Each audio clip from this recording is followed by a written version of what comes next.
listening to Earth Oddity, a weekly odyssey into all the oddity planet Earth has to offer. And now, serving it up are Christopher Tiny Sullivan and John Long. John. Tiny. How are you doing today? I'm good. I'm great.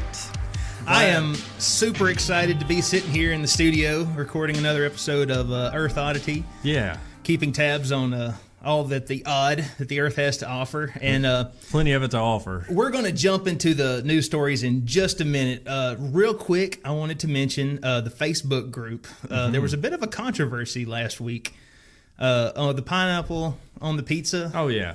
Apparently, there's more people out there who like pineapple on their pizza than I originally thought, but I am glad that we are in the majority. Yeah. And I really feel like the people who like the pineapple on the pizza, I think they're just misguided. They really need to be brought into the fold and realize that that's not what they really like. No. And they're going against their own self-interest. Well, the thing that was most surprising to me is that I was friends and acquaintances with people who actually live that life, you know, that pineapple on pizza life, and I'm really more ashamed of myself for not vetting my friend group more to ostracize those people, because that's really the best way to do it, in my opinion.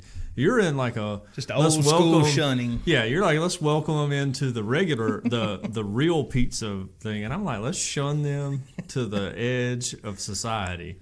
Well, I will say I really put myself out there, and I boldly declared that we were going to do a Facebook poll, because I think that's probably the best way to find out, how people feel about it, and what we should do. I think presidential election, it should be a Facebook poll. I think. Yeah, polls are American. And I said, you know what? If I lose and the majority of people like pineapple on the pizza, I will eat a pineapple and anchovies pizza on YouTube and say that I'm wrong. And I had nothing to worry about. No. But it was really a bold prediction, or, like stepping out in that, because you threw anchovies in there. We didn't even discuss that. So I figured that would just be a punishment. Yeah, right. Just to make it even worse. And also to make the pineapple taste a little better. Right. Yes. So, give it some flavor. Yeah. Golly. But nothing to worry about. Nothing to worry about at all. Yeah, the majority of our Facebook group people, which if you're not a part of, go search it out. It's Earth Oddity. If not, you can find me or Tiny One on Facebook, and we'll get you there. But there's a lot of fun. If you're not in the Facebook group, I feel like you're missing out. Yes, barrel of laughs, really. Yeah, it's great. So much fun. So, well, anyway, by way of that, now we're going to get straight into the news here. This missile alert that went off in Hawaii, it's the story that keeps on giving. We're about a month past it happening now. Yeah. We're still talking about it because apparently, headline here, this is from CNN, Hawaii's governor couldn't correct the false missile alert sooner because he forgot his Twitter password. Well, that happens, I guess. I kind of feel for the guy, to be honest. Remembering all these passwords is a pain. Well, that's why I only have like one password. If someone ever gets that password, they're hacking my entire life. They're having everything that we have. They will find out how little money I have in the bank, everything else. But only one password. Everything should be your thumbprint, I believe. Oh, I don't know, man. That's too one world government for me. I'm like, televangelists, they're coming to get you with a fingerprint, I don't know, man. I would like to take my wife out to eat and get the ticket, and it's on a little iPad, and you just swipe your card and you do your thumb. I guess that is kind of scary. I don't know. You know what you should look for is like a chip in your hand that you could scan. Oh, look, there it is right there. They have that technology now. I tease. Anyway, when Hawaii pushed out a ballistic missile alert earlier this month, Governor David Ige knew within 2 minutes it was a false alarm, but he couldn't hop on Twitter and tell everybody because he didn't know his password. Quote, I have to confess that I don't know my Twitter account login and passwords, Ige told reporters Monday after giving his State of the State address. I will be putting that on my phone, which, you don't really, I guess you could, I don't know. Well, you probably should have some access to maybe a Post-it note. Yeah. Maybe right beside the one. I would feel like somebody on his staff probably set up the Twitter for him and could have been like, hey, Gov, your Twitter password is Hawaii Gov 1, I figured the governor would just, point to one of the 20-somethings that's working for him and be like, hey, tweet this out. Tweet this out, but, at me on it or whatever. Yeah. Or can you not just commandeer a TV station or something as the governor? They can't have that many in Hawaii. Yeah. Real quick, he just says he's gonna try to do better. He knew that it was a false alert immediately, but he couldn't tweet it out. He was making calls and telling people. Says here at the bottom, if North Korea were to launch a missile toward Hawaii, the 1.4 million residents of the islands would have about 20 minutes notice before it hit. The Emergency Management Agency has begun testing the state's nuclear warning siren. Residents have been told their best plan of action is to remain inside and shelter in place until it's safe to leave. Okay. So not a whole lot you can do.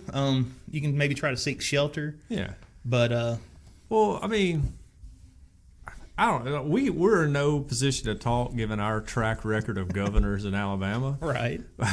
We've had some winners, but you would think if you're capable of running the state, you could keep your Twitter password straight. That's all I'm saying, Gov, Hawaii guy. But you probably like pineapple on your pizza too, so I don't feel so bad for you now that I just thought about that.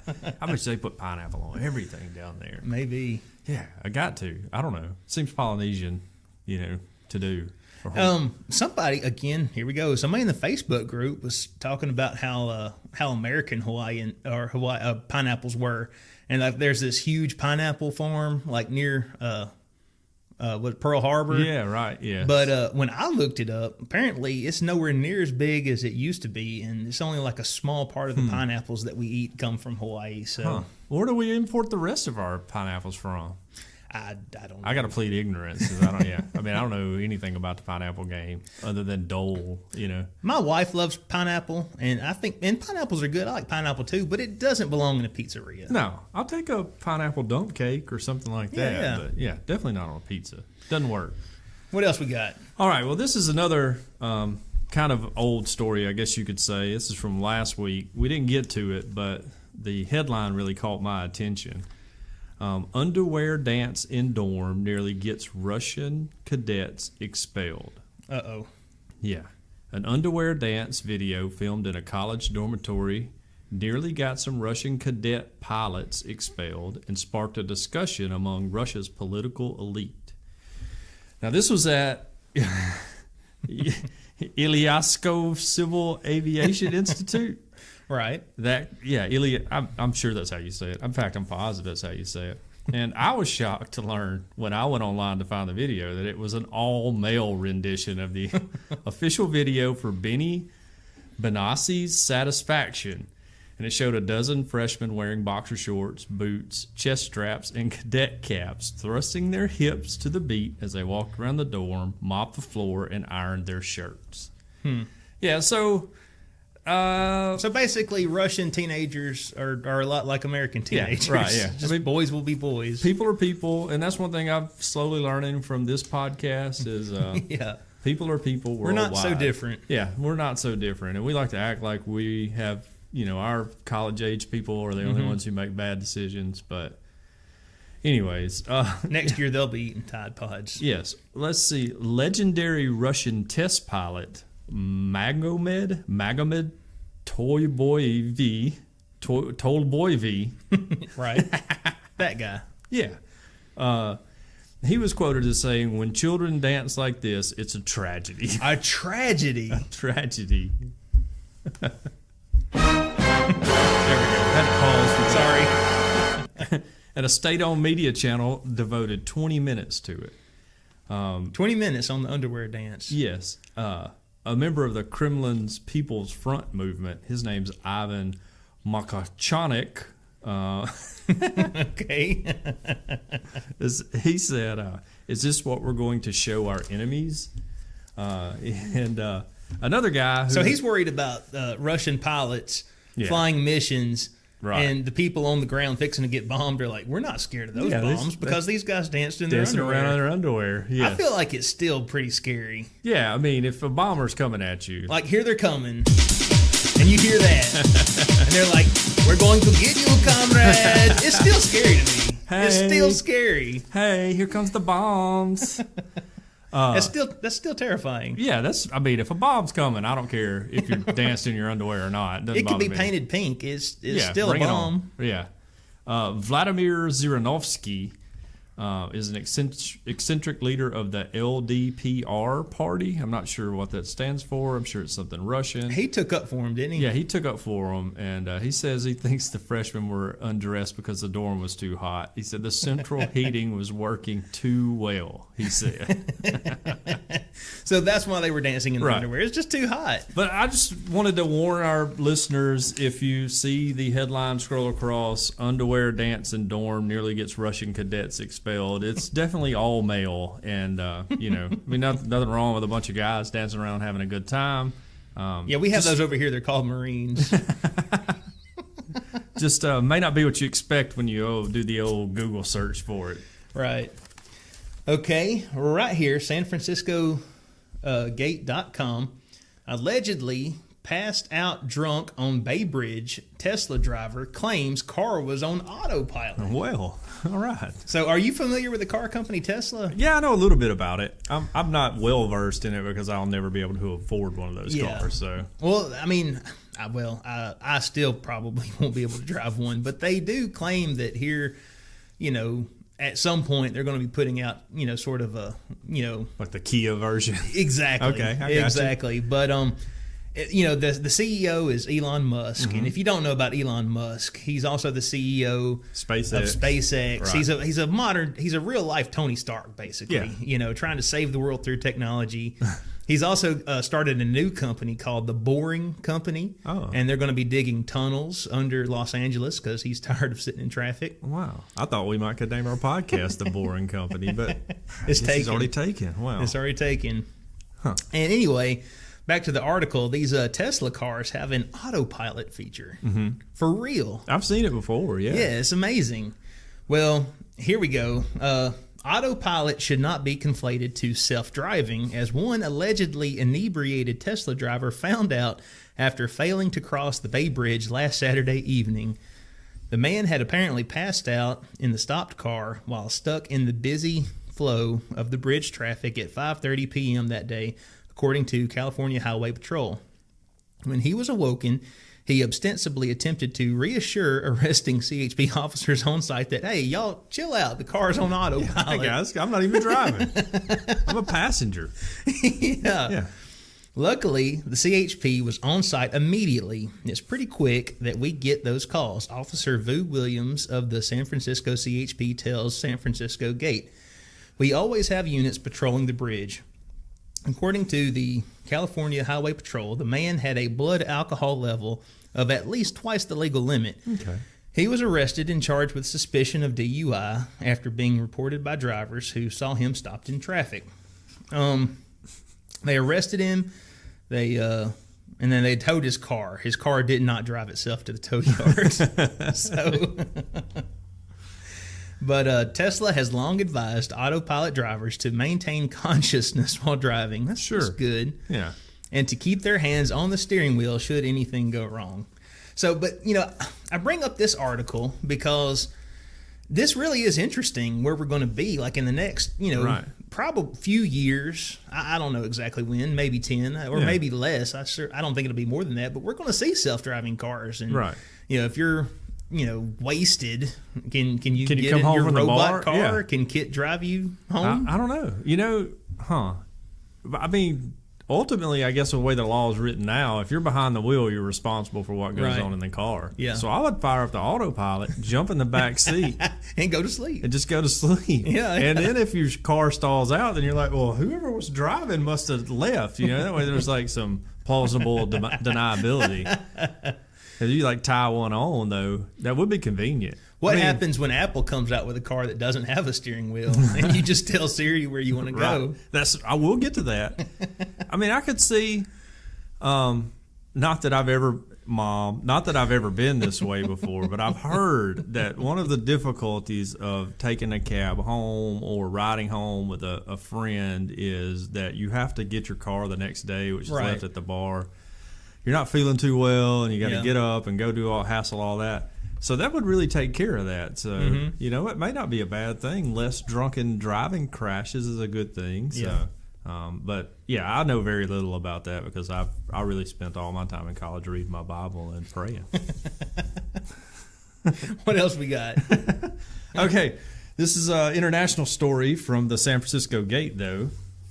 The headline reads, "Villagers put frozen meteor in fridge, and it turns out to be airline poop." Are you serious? Yeah, I'm serious. Indian villagers were so excited by a frozen meteor that crashed into a farmer's field Saturday that a few gathered pieces of the rock and stashed them in their refrigerators. Meteorites, if you didn't know, because I didn't know, can be worth thousands of dollars, but this unidentified falling object was not from outer space. Wasn't worth crap. Yeah, wasn't worth crap.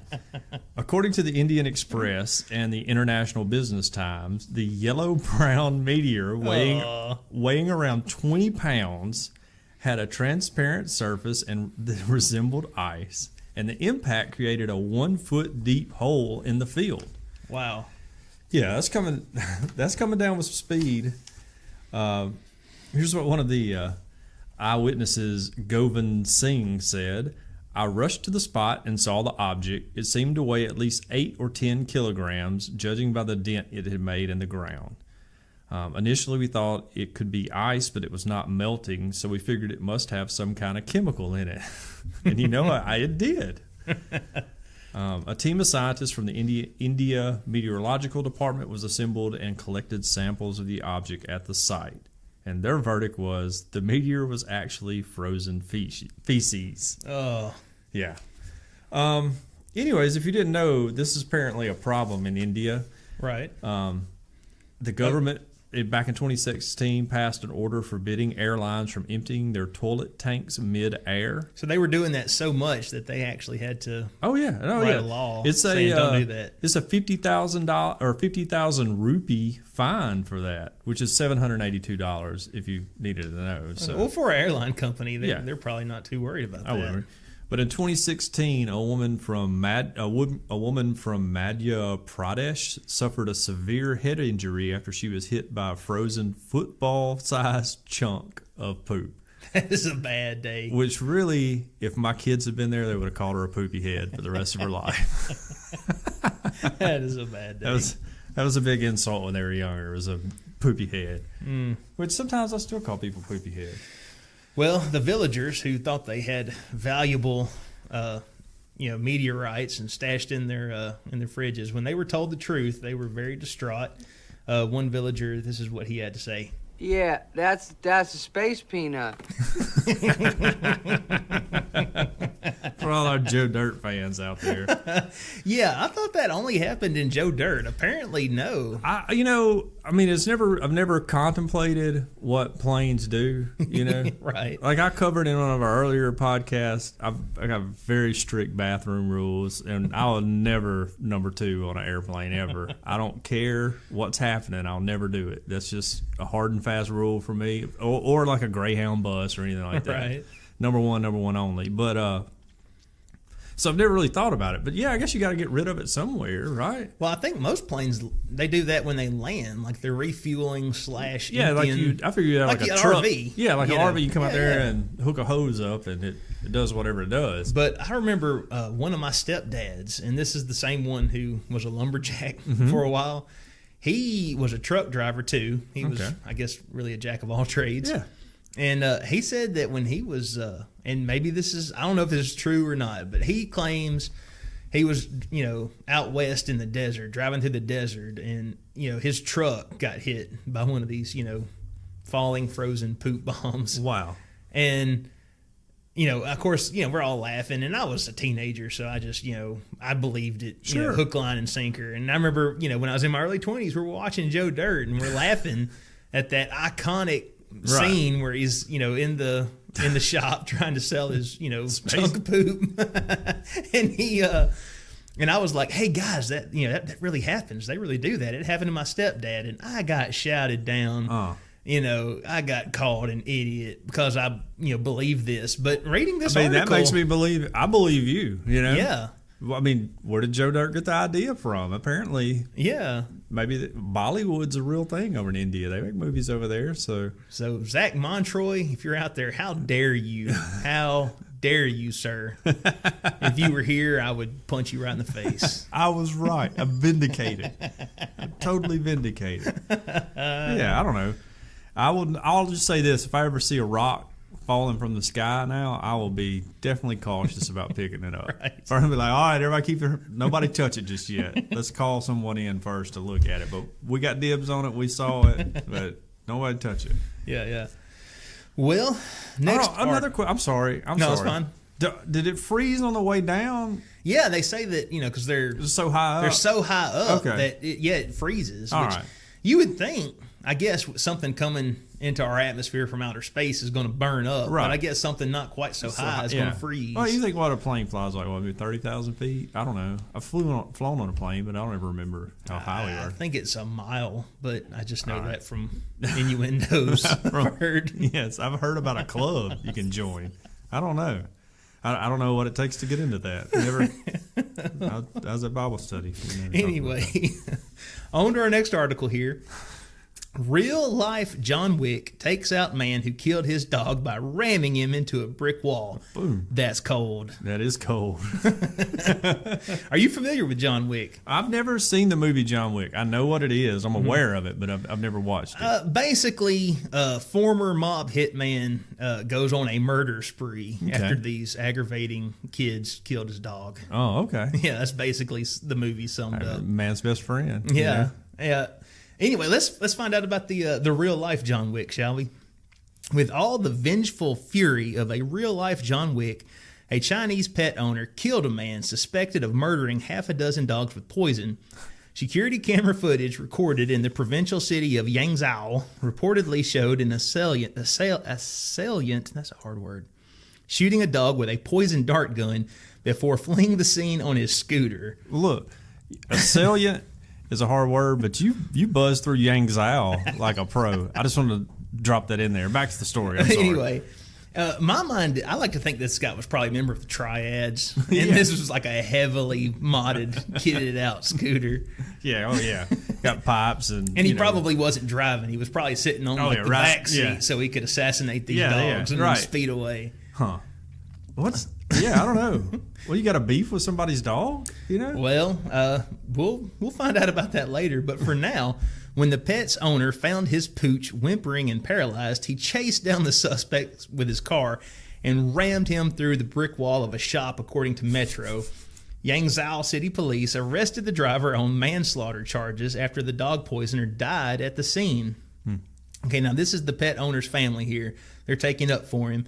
The pet owner's family claims he got the pedals confused as to the car he was driving, and he thought he was hitting the brakes, but really he hit the gas and rammed him. He didn't mean to do it. I would have went with clutch. He hit the clutch. That's be a little more believable. Yeah. And then a relative of the deceased says, even if we were in the wrong, which he says we, is he implicating himself on this? He's probably like, get him, Jim Bob. Was he like the mastermind of this I whole wouldn't dog let nobody do ring? my dog that way and sit around and do nothing. Yeah. Anyway, it says, even if we were in the wrong, that does not give you the right to be judge, jury, and executioner. Which, I think it does. I really do. Maybe the law works differently in China, but I think it does. Okay. So why did this guy do this? Well, we have a theory, and I just want everyone to know I'm not trying to bolster stereotypes here. I'm reading an article, okay, so you can take this for what it's worth. Dog poisoning has become all too common in regions across China. The Telegraph reports that hunted pets are sold to restaurants for meat. Okay. As recently as December, so last month, 2,000 pounds of dead dogs were found during a cold storage raid at a facility in the Chinese province of Anhui. So they're not cool with eating dogs? Apparently I guess they are cool. They're apparently the authorities aren't cool with them. I guess not. Maybe they're trying to get away from this stereotype we have. Like, look, everybody's on us all over the world. Like everyone's on us about eating dogs, but if we want to beat the stereotype, we have to quit doing it. Well, I don't know that poisoning the dog is the best way like if you're going to eat a dog, that's a good point. You don't want to poison it beforehand. Nobody hunts deer poisoning them. Right, yeah, exactly. Yeah, that seems short-sighted. Yeah. That seems like more of this dog's barking all night long and keeping me up, and I'm going to go shoot it with a poison dart off the back of my scooter. Right. No, I don't know. I have a dog that barks a lot. His name's Jay Barker. It's a double entendre. He was a 1992 quarterback of our 1992 Alabama National Championship team, but he also barks all the time. So if one of my neighbors took him out with a poison dart, I'd be like, yeah, I kind of understand. You know, right. I wouldn't ram him into a wall. I'd be like, I see your point, man. Right. I know you get up early to work, so yeah, I got it. But yeah, it's kind of crazy. And I mean, I didn't know they weren't cool with eating dogs over there. You know, no problem with people eating dogs personally. Right. I mean, I like dogs, not as a delicatessen, but as a companion. Well, I mean, I'll be honest here. If they can make, a dog taste like General Tso's chicken, I'm good. I'm cool with that. I mean, first of all, as long as it's not my dog. If one thing we've learned in the South, if you deep fry something, it'll taste okay. That's true. I mean, it doesn't matter what it is. Oreos, chicken, pork chops, possum, fry it up, batter it up, stick it in some hot oil. Dip it in ranch. I mean, I'm not saying I wouldn't eat a dog. If, someone was like, hey, I got some dog I want you to try, I would definitely try it. I mean, right. I'll just be honest with you. But unless it was my dog, I wouldn't want to eat him. That'd be kind of weird. Yeah. Now, if the government collapses and everybody's, famished and there's no food, I'm killing my dog straight up. Or if my dog dies of natural causes. Yeah.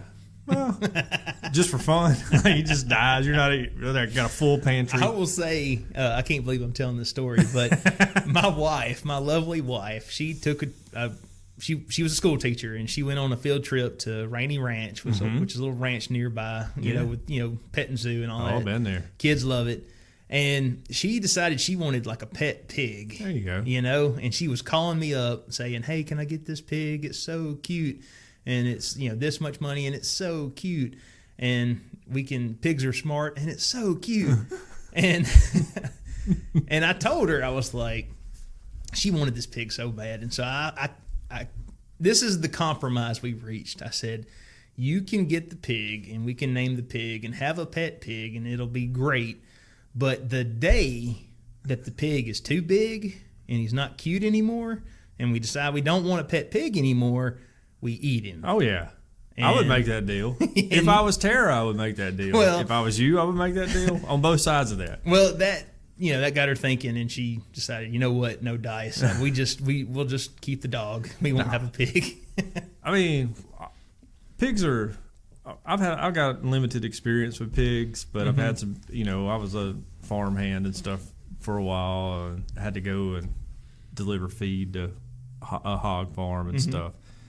And they seem like they would be cool pets. I got a friend who had one as a pet for forever, and the pig passed away, and he's been all torn up about it for a while, Right. And which is understandable if it's your pet. So, I have a problem. I was that way when Julius the Wonder Cat died, but I didn't eat him. But I would eat a pig, I built Julius the Wonder Cat about a 4-foot tall Indian mound in the backyard and buried him in that, like a proper warrior should be buried. But I'm sorry, it went off on a tangent. But yeah, if I were to get a pet pig and it were to pass away, I'd be like, all right, pork chops for dinner, y'all. Yeah. I can clean a pig. All right. Moving along. This story comes to us from the BBC. Stilton cheese rolling canceled as no longer seen as cool. So, cheese rolling. Another thing millennials are ruining. First it was Applebee's, and now it's the cheese rolling. An annual cheese rolling event in a village famed for its dairy connections has been canceled as it is no longer seen as cool, organizers said.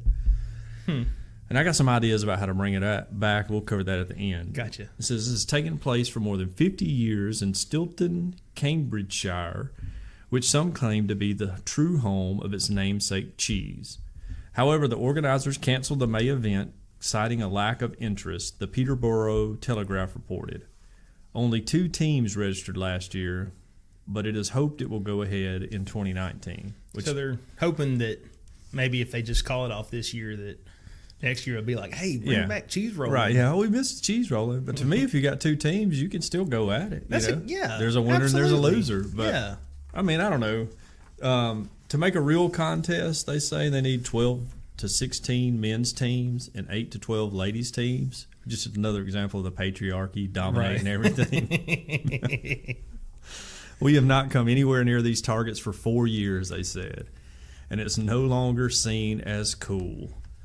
Which on their little sign here, which you'll see linked in the show notes, they have like a picture of the cheese rolling guy. You know, I know that's kind of pixelated from printing it out on paper, but I mean that's like on the sign going into town, which some dude later on in the article is like, we should just change the sign now that it's not going to be there. It says, in addition to a disappointing lack of enthusiasm for rolling cheese-shaped logs around the village, nobody wants to organize the race. And I feel like that's probably the real hang-up. You know, like whoever's in charge, they retire. There's probably a lot of people who want to roll the cheese, but no one's like... They don't want to put the time. They don't want to be and responsible. Yeah, they don't want to put the time and effort into making the cheese rolling happen. And the cost of organizing the event, ensuring the event, disposing of waste, which they could just drop it out of an airplane, and public order issues were also cited as reasons for the cancellation. A number of people have expressed disappointment at the news, and they point out, like I said, that the Stilton Village sign depicts cheese rolling. So, sadly, for anyone who is planning on making a trip to Stilton in Cambridgeshire to the cheese rolling, it's over with. Now, two things. Number one, if they want to bring this thing back, all they got to do is tie alcohol to it. All right.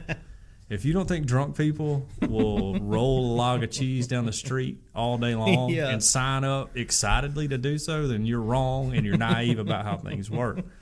All right. So if you make it like a craft beer festival / cheese rolling, it'll work, you know. Or like, hey, let's drink, because wine and cheese goes together. That's man, it's like a stroke of genius on my part. You know, do like, hey, we got to drink a bottle of wine and then roll the cheese down the street. People will be in on it all day long. And so I just want to throw that out there for our one UK listener.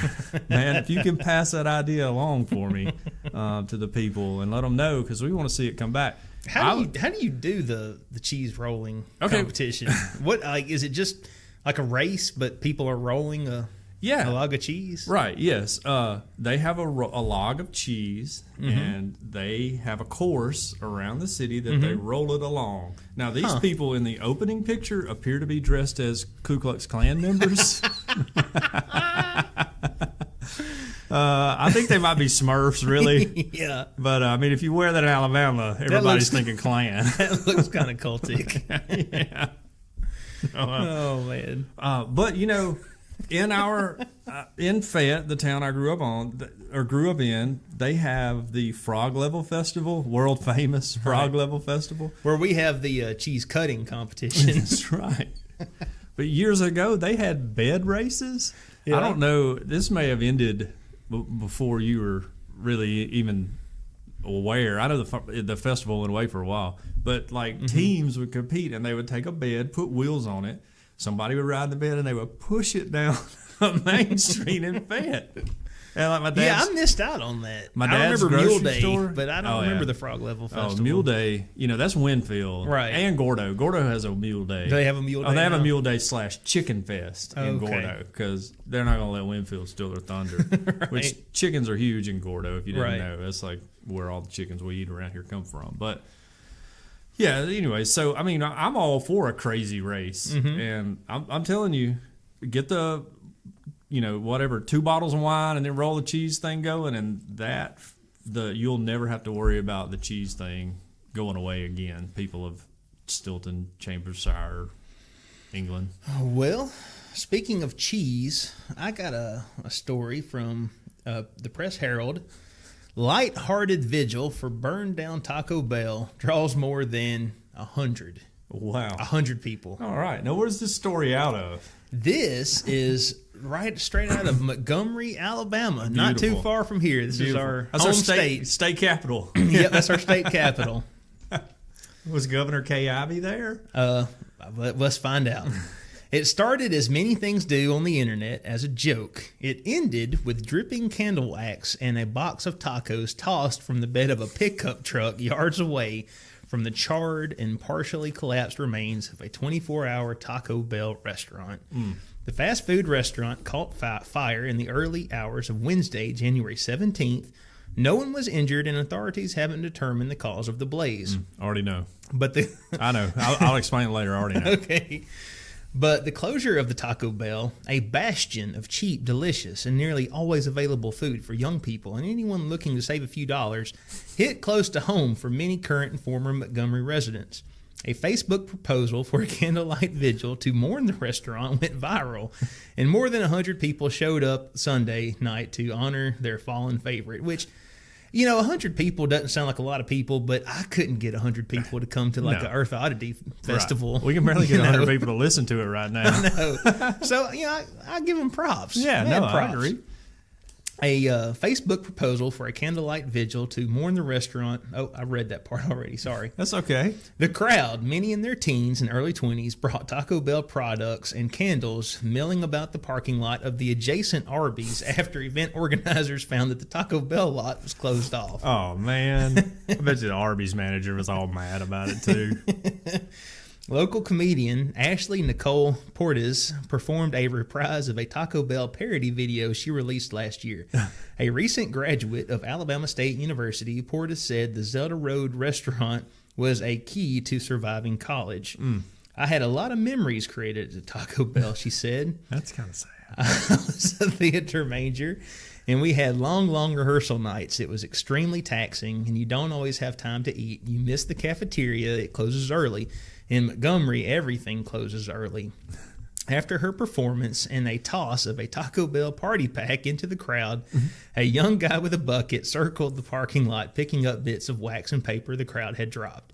Oh. The vigil was lighthearted for all involved, but Portis said Taco Bell was a favorite of hers for the same reason many young people, just old enough to drive their parents' car to a quick dinner or confined to kitchenless dorms, are often drawn to these fast food joints. Waffle House is open, but if you really want to get full, you got to have $10, and sometimes you don't have that, she said. Sometimes they're out of waffles, but Taco Bell, they're never out of tortillas. Okay, she's got a point there. As the crowd began to break up, some headed into the Arby's for a late night, but the restaurant closes at midnight, and so does a nearby McDonald's. So with the loss of Taco Bell, Montgomery's late night options have dwindled to a precious few. And this next part is beautiful. I actually kind of choked up here. Okay. When my wife, then girlfriend, lived in Auburn and I lived in Birmingham, you were the light in the darkness on the road at 2 a.m. when all other restaurants were closed, said Sean Gibbons. He wrote of the restaurant on Facebook last week. When McDonald's failed me, you lifted me up. When Sonic was closed, you filled my cup. When Arby's went dark, you made me smile. Your quesadillas sustained me mile after mile. Oh, that is beautiful. Poetry, John. That's poetry. Beautiful poetry. Wow. Okay. All right. I don't know where to go after that. That'll bring a tear to a glass eye, First of all, if a restaurant ever burns down, first thing you got to look at, especially if it's a franchise, is the franchise owner wanting to get out and get an insurance check and be done with the headache of it. I know this from owning a franchise restaurant for a while. There were many nights I sat in there and were like, can I ethically and morally justify burning this place to the ground and walking away from it?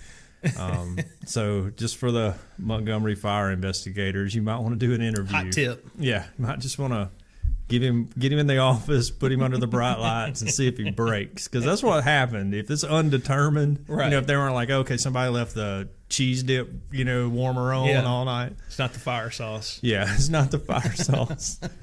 It's definitely the owner. But Taco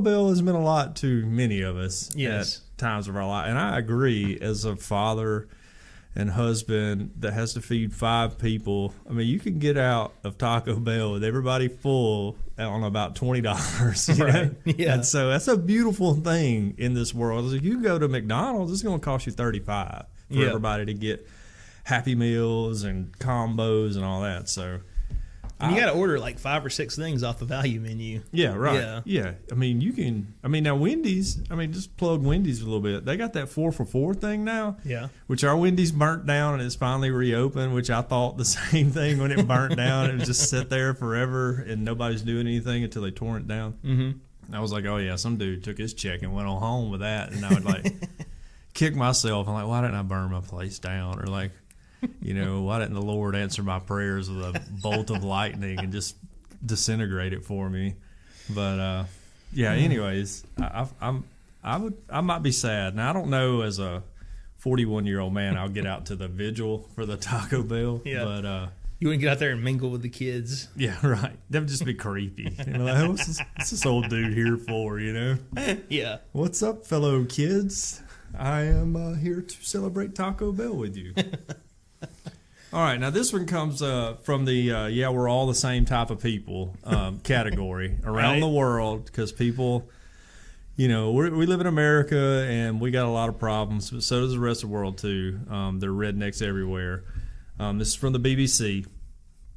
Nutella riots spread across French supermarkets. Nutella riots. Yeah, Nutella riots. Is that how you say it, Nutella? I've actually never had Nutella. I've never had Nutella. Right. I've seen it. I've seen it too. I've even stocked it when I worked in a grocery store, but I've never had it. People I love and trust tell me it's great. I've just never taken that jump. You know? Write into Earth Oddity at planetmail.net and tell us what you think of Nutella. Yeah, tell and us. would you punch an old lady in the face to get the last discounted jar? Because that happened, all right, and you're probably going, well, Alabama, but no, this is France. Yeah, this is France that this happened in. Cultured, cultured France with, you know, thousands of years of art and culture and music and everything that we don't have here.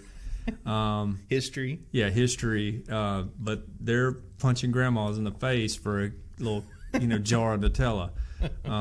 Now, I will say that France did have the guillotine. So, I mean, let's not act like they've always been ahead of us, all right? No pun intended. Yeah, I get that. Uh-huh. All right. A discount on Nutella, I still don't know if I'm saying it right, has led to violent scenes in a chain of French supermarkets as shoppers jostled to grab a bargain on the sweet spread. The sweet spread. Yes. I like that. Intermarché supermarkets, took 2 years of French in high school. This ought to be a breeze for me. Good job. Offered a 70% discount on Nutella, bringing the price down from 4.50 francs to $1.40 francs. That's a franc symbol, by the way, if you didn't know. I did not know that. I remember that from French 1. But police were called when people began fighting and pushing one another. And this is I love this quote. They are like animals. A woman had her hair pulled. An elderly lady took a box on her head. Another had a bloody hand, one customer told the French media. A member of the staff at one Intermarché shop in central France told the regional newspaper Le Progrès, we were trying to get in. I think that means progress. Yeah, I think so. We were trying to get in between the customers, but they were pushing us. Which, if you're the stock boy, one push, and you're like, I'm out of this. Right. Y'all just fight for it, Yeah. Similar scenes have been reported across France, with some being described as riots. Now, here's an interesting fact. Some 365 million kilos of Nutella, a hazelnut chocolate spread, is consumed every year in 160 countries around the world. Huh. So, seems pretty popular. Yeah. I don't know how much million kilos, 365 million kilos is, because forever ago we were just like, forget the logic and, sense that the metric system makes. We're staying with our really odd, right? Because basically there's 2 units of measure. There's like the metric system, and then there's the one that took us to the moon. So, Yes. But yeah, I mean, we talk every Black Friday. You're watching videos of people fighting over like a $99 TV in Walmart right. or whatever. This is at least that's $99. This is the Nutella Black Friday. Yeah, they must. I mean, first of all, it must be really good. Like, my friends must be right, because if you're willing to punch an old lady for it, then it's got to be some good. But I don't know that like you think of France and they're all sitting around smoking cigarettes with the stems on them and everything, and looking down their noses at America, that they're any better than us. So, but maybe this is like happening in the Alabama, region of France, and there's like an Intermarché supermarkets. It's like their Walmart. I don't know. Right. So maybe it's just like an equal comparison. But I just wanted to point out that we're not the only one fighting over stupid stuff, pushing our fellow citizens to the ground. And chill out. There's enough Nutella to go around. Right. Yeah. Hopefully. I would feel like there is. Yeah. They're only in 160 countries, so they could shift some stock around and make this happen. Okay. Well, this next article we have here is, man, it's precious. Oh, yeah? In fact, I'm going to get a little music in the background as I read. Donald Trump's hatred of sharks benefits conservation charities. Donald Trump's alleged hatred of sharks has inspired people to financially support international shark charities. All right. The U.S. president's dislike for the marine animal was revealed last week in an In Touch weekly interview with actress Stormy Daniels. Now, I'm not going to do your... I don't think we can get into that one. I'm not going to do your homework on this one, folks. Just, you know how to Google. Just make sure safe search is on. I would use the term actress liberally. But that's a stretch. She claims that her and Donald Trump, back in the early aughts, had a thing, and he revealed to her that he can't stand sharks. Okay. He reportedly told her that he would never give money to shark charities, adding, "I hope all sharks die." All right. I'm actually with Trump on this one. I mean, I don't want them all to die, just the ones around the Gulf where we swim. Shark conservation groups have since noted an uptick in donations with one message: because Trump. Charities such as Atlantic White Shark Conservancy and the Sea Shepherd Conservation Society, I think, aren't those the guys fighting the Japanese whalers? Yeah. Right. Told Market Watch they had a outpouring of donations. It can certainly be a challenge to raise money for a species that most people fear. Atlantic White Shark Conservancy Chief Executive Officer, the AWSC CEO, Cynthia Wilgreen, told the Financial News website, "We have been receiving donations in Trump's name ever since the story was published." All right. According to Newsweek, someone adopted a 13-foot female white shark over the weekend, last spotted off the coast of Mexico in the name of Donald Trump. Even UK shark conservation groups like the Shark Trust, based in Plymouth, spotted a noticeable boost to their coffers. A spokesperson told the BBC that passionate messages came with the donations but were not fit for publication. So, she claims, and this is back to the Ms. Daniels, she claimed that after watching Shark Week on Discovery Channel, Mr. Trump said, "I donate to all these charities, and I would never donate any charity that helps sharks." That's a good Trump impression. Well, I don't think it was that good, but I did my best. That's pretty good. Ms. Daniels says that he is obsessed with and terrified of sharks. Well, so I mean, the same thing that happened to Trump happened to me. All right, I grew up every single year of my life. We went to the beach on a vacation. All right, I swam in the ocean without a second thought in the world. Yeah. After the first Shark Week I watched, I was like, I'm never getting in the ocean again. All right, those ruined things it for you. Are out to get us all, Yeah. And so, I mean, I'm not anti-shark, but I'm not pro-shark either. Right. And I just don't want to get eaten by a shark. But I'll say this, and I want to. Everyone out there in the listening audience should know that I am not a marine biologist, and I'm not up to date on all the plight of the shark. But I thought they were an apex predator. Do they need our help? I thought they were, they're kicking butt, care of taking stuff. names out there in the ocean.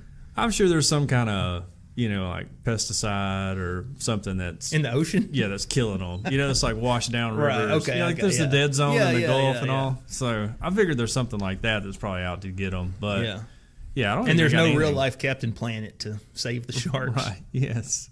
But I mean, Trump being anti-shark is it's actually not surprising at all to me. Yeah. And just two things. Number one, this is why you don't sleep around your wife. All right, because stuff like this comes out. I mean, I just had to put it out there. If you do that, then everybody's going to know you hate sharks or whatever. Right. And, number two, in a way, Donald Trump may be responsible for saving sharks. Talk about your all-time backfires. Yeah, like the people who hate him are going to end up like funding all this stuff to save sharks because they feel like it bothers him. But in the end, they're getting the ultimate goal they want, which why aren't you donating money to save sharks anyway? If he's a stable genius like he claims to be, he should come out next week and be like, "I love sharks. They're great. They're the best. the sharks are the best." And then everyone will go out and start hunting sharks. I'm setting aside, $1 million in the budget to go to shark, study and research. Yeah. And to bring them back to their natural habitats or whatever, build coral reefs. I don't know how that works. I do have a friend who is like a marine biologist, though, lives out west in Oregon or Washington, one of those places that rains all the time, and he's all the time putting up cool stuff. And, cool. Yeah. So I should ask him about that. Send him an email. Yeah. Tell him we can have him on the show and talk about the plight of the sharks. Maybe you're listening, JP. Just hit me up, man. Yeah. Fellow Eagle Scout, by the way. So, but yeah, he's a good dude. What else we got? Okay. A wildly popular conspiracy theory about why there are so many Mattress Firm stores is starting to sound less crazy. This is from BusinessInsider.com, and you may be like me and have noticed that there are a ton of mattress firms around. There are. As well as other mattress stores, by the way. Being in the furniture business like I am now, right. I'm much more attuned to it. Says there are over 3,500 mattress firms in the United States. Seems like a lot. Yeah. If you've ever wondered why there seems to be a mattress firm on every corner in your city, you're not alone. But one explanation for this phenomenon is more extreme than you might expect. On Tuesday, a comment on Reddit, which, take it with a grain of salt, it's on Reddit. I pretty much believe everything I see on Reddit. I believe everything on the internet. Claiming that Mattress Firm, the largest specialty mattress retailer in the U.S., is a money laundering operation, and it's went viral, but it's since been deleted. Uh-oh. Which I feel like they got to him. I feel like this is like the guy over at Sleep City, he's like, let's get this thing going on, let's run them down. Mattress Firm, this is what the post said. Mattress Firm is some sort of giant money laundering scheme, a Reddit user wrote. Adding, I remember seeing 4 mattress firms all on each corner of an intersection once, and there is no way there's such a demand for a mattress. I read that all wrong, but y'all get the point. It's basically Los Polos Hermanos. Okay, from Breaking Bad. Yes, but it's Mattress Firm. Excuse me. Mattress Firm, which acquired Sleepy's in 2015. Sleepy's? What's that? The Sleepy's apparently was another mattress retailer. Oh, okay. Now has over 3,500 stores, some in high concentrations, but Reddit users argue that there are too many, especially given that it stocks a product that people typically buy every 7 to 10 years. Yeah. Which is true. So who's sleeping on all these mattresses? Well, if you're needing to reintroduce money into the system that you've made illegally, maybe having 3,500 mattress stores is a good cover for it. Like, hey, we're sold 5,000 mattresses this week, right, and here's whatever $8,000 for that, or how much ever it is. So and then never exchange any mattress, just put the money back into your pocket. And the mattress you do exchange is like stuffed full of drugs. Yeah, right. Oh, yeah. No, it's definitely used for shipping heroin across the U.S. Yeah. Multiple stores equal multiple places, one user wrote. Multiple places to shift money between and more sources for fake money to appear to come from, another user wrote. The South African retailer Steinhoff bought Mattress Firm for $3.8 billion in 2016. That's a lot. That's a lot. Analysts at the time were skeptical about why Steinhoff had forked over so much for a business increasingly threatened by new startups such as Casper. Towards the end of last year, Steinhoff's stock price tanked by as much as 62% in one day, wiping out $15 billion of its market value. Wow. The company postponed publishing its full-year accounts because they're laundering money, citing accounting irregularities, and its 2 top executives and chairmen have resigned. So something's up with Mattress Firm. As a guy who works for a retailer who sells mattresses, I'm all in on this conspiracy. Wait a minute, is there like a little map on the top of that article? This is Austin, and there are in Metro Austin 1, 2, 3, 4, 5, 6, 7, 8, 9, 10 total Mattress Firm stores. So with all in just like a short little radius within a metro area. So oh my goodness. Hold on, let me see that pin right there. Let me draw that. It forms a pentagram. There's Satanist cult. You can connect the dots. That's exactly what it is. You've cracked the code. But yeah, if you've ever wondered, as I have, like why are there so many mattress firms around? That's why. They're laundering money, probably trafficking drugs, and maybe children across the United States in the back of their mattress trucks. Oh, man. So I hope that there's no water to that, but because that's horrifying if it's true. It is. But ask yourself how heroin has gotten itself into the middle of the country. It's because of Mattress Firm. And I'll just say, if you're in the market for a mattress, come and see us down at Spiller Furniture and Mattress, one of our 13 locations across Alabama and Mississippi, and we'll be glad to help you out. Right. That's not a paid sponsorship. Our mattresses are drug free. Yeah, drug free. We don't launder money. We're a good Christian company. We're closed on Sundays. Unlike Mattress Firm, it's out there selling mattresses to Philistines and stuff. And we don't launder money. Once again, no money laundering. So just come and check us out, spillerfurniture.com. All right. I'm glad to help you out. Wow. I'm gonna have a tough time following that, but I'm gonna try. Yeah. This article is from pix11.com, and it is the headline here: former Disney star arrested in connection with 4 armed robberies. Wow. Whoa. I tell you what, these little Disney starlets, they grow up so quick, and then they take your wallet. Start armed robbery. Los Angeles. A former Disney star and his girlfriend have been arrested in connection with a series of armed robberies in Burbank, PIX11 sister station KTLA reports. Adam Hicks, 25, who was featured in the Disney Channel's Zeke and Luther, was arrested and booked in connection with the incidents that occurred on Wednesday, according to the Burbank Police Department. Have you ever seen Zeke and Luther? I am not aware of Zeke and Luther. Maybe it was coming on before my kids, got into all that. Yeah. So we're more of a iCarly, Gotcha. Sam and Cat type of household. That's what we were when they watched all that.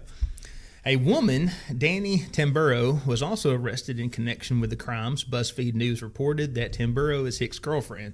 The first victim was walking near the intersection of Burbank Boulevard and Griffin Park Drive about 5:15 a.m. Wednesday. So they're up early. Yeah. Or they never went to bed. Or they're up late. When Hicks allegedly went up to him while armed with a gun, Hicks allegedly pointed the gun at the victim and demanded his wallet. The victim was able to run away, police said. Officers responded to the scene to investigate when 3 additional armed robberies occurred within minutes of each other, police said. So I guess he's just going down the going down the road, trying to get people's wallets. Somebody trying to break in the studio. That was kind of scary. Yeah. It could have been Adam Hicks here from Disney. Anyway, all victims were out for a walk when they were robbed, and they all provided similar descriptions of the robber and his vehicle, a dark-colored Kia. Boy, we have fallen from grace when we're riding around in a Kia. Times. Nothing against our Kia owning listeners. I hear they're a very dependable car. But you think a Disney star. But you think a Disney star would be riding around in at least like Escalade. a Corolla. A witness later spotted a car matching that description in the 1600 block of Scott Road. Police responded, found the car, and detained a woman involved in at least one of the robberies. Police also found property belonging to one of the victims, along with stolen property nearby. Police were led to a home they believe was linked to the suspects in the 1800 block of North Niagara Street. SWAT members, daggone, so they got SWAT down there. SWAT members assisted in searching a search warrant at the home, and Hicks was taken into custody. Tamburo, 23, was identified as the woman who was arrested in the car and is believed to be the driver during the robberies. Hicks and Tamburo are both being held on a $350,000 bail. Police said they are scheduled to appear in court on Friday. Hicks played Luther Jerome Waffles on the Disney show, which ran from 2009 to 2012. You know, it was around for a little bit. Yeah. The show centered around two best friends who wanted to become the world's best skaters. Oh, okay. Yeah, I remember skating being big during that time. Oh, yeah. Tony Hawk and all that. Hicks also starred in the Disney movie Lemonade Mouth in 2011. His acting career dates back to 2000 when he was in the show Titus. Okay, I remember the show Titus. Okay, well, he was in there. That was actually a kind of funny show. But, oh man, how times have changed if you're out hitting people up for their wallets. I know. Because you think, taking someone's wallet, that's like pretty desperate. Because nobody carries cash anymore. No, you're not going to get anything. Yeah, I will willingly hand anyone my wallet now. Yeah. So, I mean, there's some stuff. You get my debit card or whatever, but yeah, if he's asking for people's wallets, like he could probably be more profitable, stealing copper wire out of abandoned houses. Yeah, or I mean, do like everybody else and go knock over a liquor store. I mean, that's how it's done, right? Yeah. You go shove your pistol in the face of some dude behind the counter and get the cash and a bottle of cheap vodka, going about your life. Yeah. Let this be like any normal person would do. Yeah.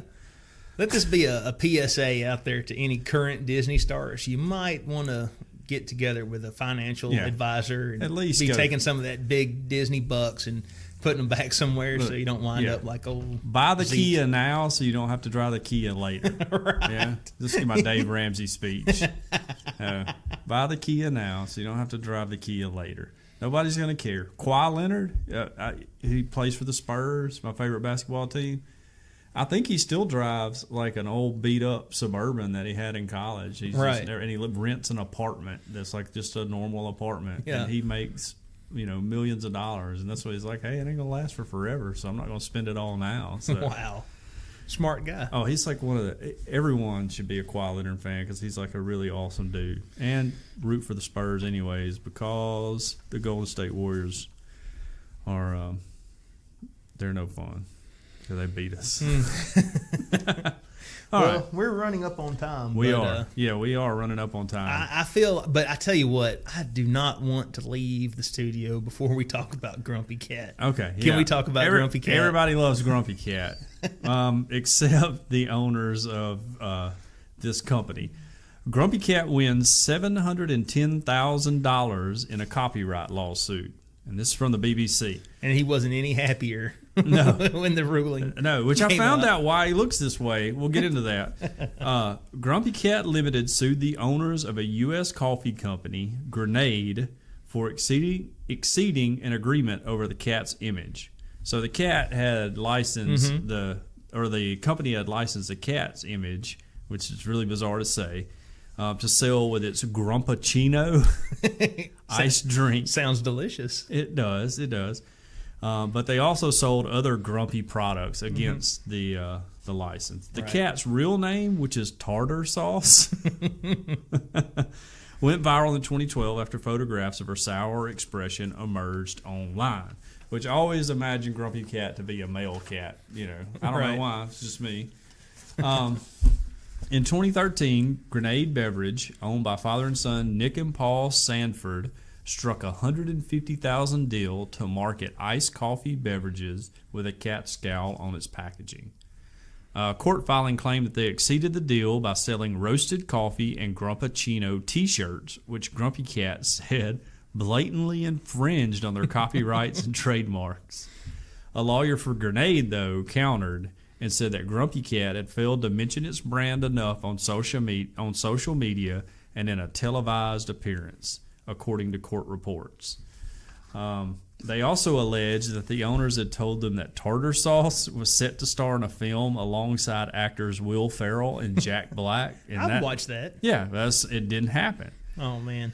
But a California federal jury sided with the cat and her owners and ordered the payment of $710,000 in damages for copyright and trademark infringements, as well as a $1 nominal damage fee for breach of contract. Man. Yeah. According to the Courthouse News, Grumpy Cat herself made a brief appearance during the January trial, but was not present for the verdict. Which, how can you not have the cat there for the verdict? You know? And she's like, worst verdict ever. Right. The cat's perpetually sad and unique expression is said to be caused by feline dwarfism and an underbite when the lower jaw extends forward. So that's why she looks the way she looks. Oh, man. But her owners are now $710,000 richer. And I would just like to say to my current cat, Holly, I'd like to see you get off your butt and make a little money for us, all right? I mean, quit knocking over house plants and, right. you know, running around the house in the middle of the night like you're chasing a ghost. And let's start making some cash, cat. Become a meme machine. Also, Grenade Coffee, hit us up. We'll be glad to license our image out for any product you may have. Yeah. We'll have a very loose trademark and copyright agreement with you, so you can probably infringe on it a little bit without us taking $710,000. Right. I mean, I feel like we could do it for a couple thousand. You know, Yes. just hit us up, man. Yeah. Earth Oddity, you know, morning roast or whatever. I don't know a lot about coffee. I've only been drinking coffee here for the last few months. So, well, welcome to the club. yeah, I mean, I was never a coffee guy, and I got into it. But coffee drinkers are kind of pretentious, by the way. Well, that has been another episode of Earth Oddity. Decent show. Yeah. Man. I'm sitting here looking at all the stories that we didn't get to, and man, there were some good ones. Unfortunately, we are out of time this week. Sometime maybe we can get together like midweek and do like a catch-up episode or something. Right, yeah, a little short one. That'd be good. Yeah, if y'all would be interested in that, let us know at earthoddity@plantmail.net. You can follow us on Twitter at @earthoddity. We have Instagram. It's Earth_oddity_podcast. It's a lot of underscores. Yes. Be sure to join our Facebook group. There's a whole lot of fun hilarity going on there. And tell your friends about us. Yeah, tell your friends. And also, Silencyde. Music provided by him. Check his stuff out. Link in the show notes. Tell your enemies about us, too, if you don't like us. Tell everybody about us. And listen over and over and over and over and over. That's right. Thank you. All right, we'll catch you next week. That's a wrap. We're out of here. This has been a very odd production. Thanks for listening.